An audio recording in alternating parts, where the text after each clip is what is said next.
来，乡亲啊，继续来看台北市一个小先生，伫咧面册来发文章，讲伊4岁大的后生，徛伫咧家己公寓的厝前，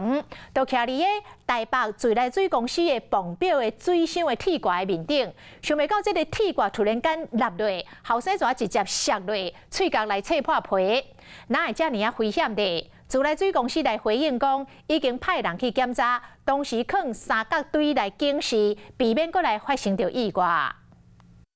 挂一天开拢是生鲜的，之后搭伫台北自来水公司旁边挂的顶头，想袂到这个挂无在，造成4岁大的后生重伤。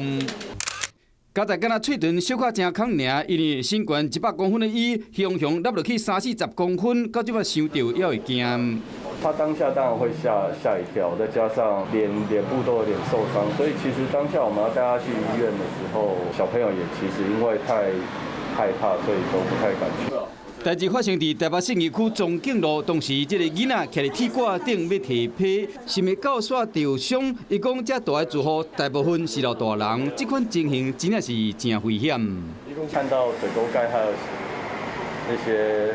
水孔盖都必须要闪过的话，那道路的工程是不是就有点太？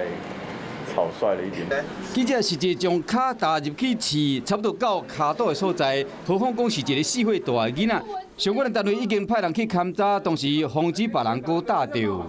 果长久的话，可能会有锈蚀这样子。对啊，旁边它刚好也是在一个接水的地方，牵扯到旁边的地砖也要一起施作的时候一起施作，才会让它真的更平稳，也在跟用户协调。 自来水公司表示讲，一般拢是2个月超标时顺续检查，因过全台湾唔知还有偌济这款运行的危机，现在无赶紧修理，恐惊会互更加侪人受伤。晚间9点，邀请您与世界同步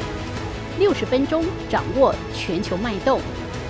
World News 9，陈雅玲世界晚报给您崭新视野。